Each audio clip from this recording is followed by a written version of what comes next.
बात और शेयर करना चाहता हूँ। थोड़े दिन पहले मैं मद्रास गया था।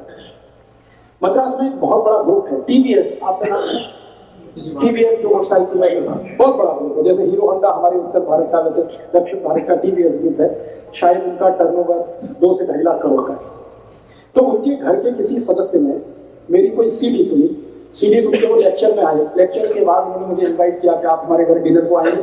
मैं बताऊंगा अगर फुर्सत हुई तो उनका आइए, हमको बहुत खुशी होगी। तो मैं उनके घर गया डिनर के लिए, तो इतना हैरान हो गया कि उनके रसोई में सारे बर्तन मिट्टी के, घड़ा मिट्टी का है, तवा मिट्टी का है, हांडी मिट्टी की है। वो आटा गूंदने के लिए जो थाली होती है ना, वो भी मिट्टी की, परात उसको, सब कुछ मिट्टी। अब मैंने उनके घर की मालकिन से पूछा कि 2.5 लाख करोड़ का एम्पायर आप संभालती हैं, पति पत्नी दोनों मिलकर काम करते हैं, इतना बड़ा एम्पायर संभालती है, मिट्टी की हांडी में दाल पकाने का समय कब मिलता है आपको? तो उनका जो उत्तर था वो देख के मैं सदन में, उन्होंने कहा कि मिस्टर दीक्षित, दुनिया में हेल्थ से ज्यादा महत्वपूर्ण कुछ नहीं होता। अगर हमारी हेल्थ हम मेंटेन नहीं कर सकते तो ये 2.5 लाख करोड़ कुछ काम करें। अगर हम बीमार पड़ते हैं, डॉक्टरों के पास जाते हैं, इधर हजारों करोड़ कमाते हैं, उधर कमाते हैं, तो ये किसी काम का नहीं। और अगर मिट्टी के बर्तनों का इस्तेमाल करके हमारी हेल्थ सुरक्षित है और हमको सालों साल डॉक्टर के पास जाना नहीं पड़ता, दवा खानी नहीं पड़ती, तो इससे अच्छा क्या सौदा? तो मैंने कहा समय ज्यादा लगता है। तो उन्होंने कहा मैं मैनेज करती हूँ उस समय को, इधर दाल चढ़ा दिया, उधर ये चढ़ा दिया, मुझे दूसरे काम में फाइल साइन करनी है, वो कर दिया, ऑर्डर किसी को प्लेस कर, वो सब मैनेज करती हूँ। तो मैनेजमेंट का ही सारा किस्सा है। तब मुझे समझ में आया कि ये बहानेबाजी हम छोड़ें कि इसमें समय ज्यादा लगता है, कि इसमें ऐसा होता है, ये धुलने में तकलीफ है, या इसमें कोई तकलीफ दुनिया में बड़ी नहीं है, आपके हेल्थ से ज्यादा। तो आपकी हेल्थ को ध्यान में रखिए। अगर आप मिट्टी के बर्तन लाएंगे तो बहुत ही अच्छा, स्टोरेज के लिए भी, पकाने के लिए। दूध आप जरूर पकाइए मिट्टी की हांडी में, फिर पी के देखिए। दही जमाइए मिट्टी की हांडी में, फिर खा के। आप कभी बंगाल जाते हैं? कलकत्ता में वो मिष्टी दही, मीठा दही मिलता है, सारा देश और दुनिया उसकी गुणगान करता है। उस दही की सारी क्वालिटी वो मिट्टी के कुल्हड़ की, मिट्टी की छोटी छोटी हांडियों में दही जमा के रखते हैं, उसका टेस्ट। और रसगुल्ला बनाते हैं, वो रसगुल्ले का दूध मिट्टी की हांडी में उबालते हैं, तब जाके वो रसगुल्ला इतना सॉफ्टी बनता है।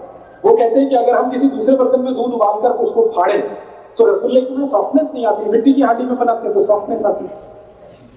तो पूरे बंगाल में, उड़ीसा में, और अब तो मैं एक और बात आपसे शेयर करने जा रहा हूँ कि भारत के सारे बड़े मंदिर, देवालय, भगवान के स्थान मिट्टी के बर्तनों में ही प्रसाद बनाते हैं और भगवान को अर्पण करते हैं।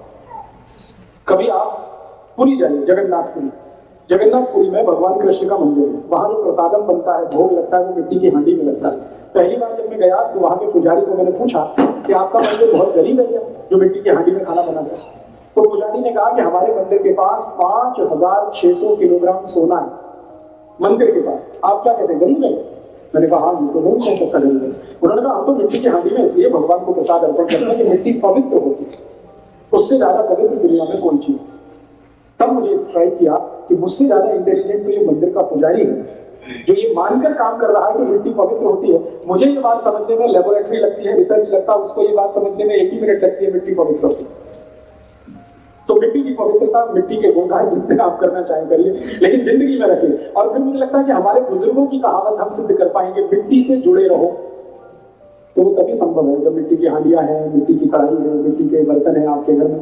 कोशिश करिए घड़ा तो आ जाए मिट्टी का पानी के लिए। दूसरी कोशिश करिए पीने के लिए गिलास जो चाहिए वो मिट्टी के आ जाए आपके घर में। तीसरी कोशिश करिए 2-4 हांडियां आ जाए, तवा आ जाए। यहीं पटियाला के आसपास के किसी कुमार को ऑर्डर दे दीजिए, वो इतना खुश हो जाएगा, वो कहेगा कि ये कहां से भगवान लोग चले आ रहे हैं मेरी मदद करने के लिए। और आपकी जीवन और आपकी जिंदगी दोनों बदलेगी। और मैं आपको एक छोटी सी अपनी ऑब्जर्वेशन देना चाहता हूँ, जिनको भी डायबिटीज है, जिनको भी आर्थराइटिस है, जिनको भी ब्लड प्रेशर हाई है, जिनको भी ब्लड प्रेशर लो है, जिनको भी कोलेस्ट्रॉल ज्यादा है, जिनको भी ट्राइग्लिसराइड्स की प्रॉब्लम है, ये सब लोग कल से ही मिट्टी की दाल खाना शुरू करें, हांडी से चावल खाना शुरू करें, खिचड़ी। और 3 महीने के बाद आप ऑब्जर्व कर लीजिए, बिना मेडिसिन खाए आपका ट्राइग्लिसराइड कम हो रहा है, बिना मेडिसिन खाए आपका डायबिटीज माने शुगर कंट्रोल हो रहा है, बिना मेडिसिन के आपका बीपी कंट्रोल हो रहा है।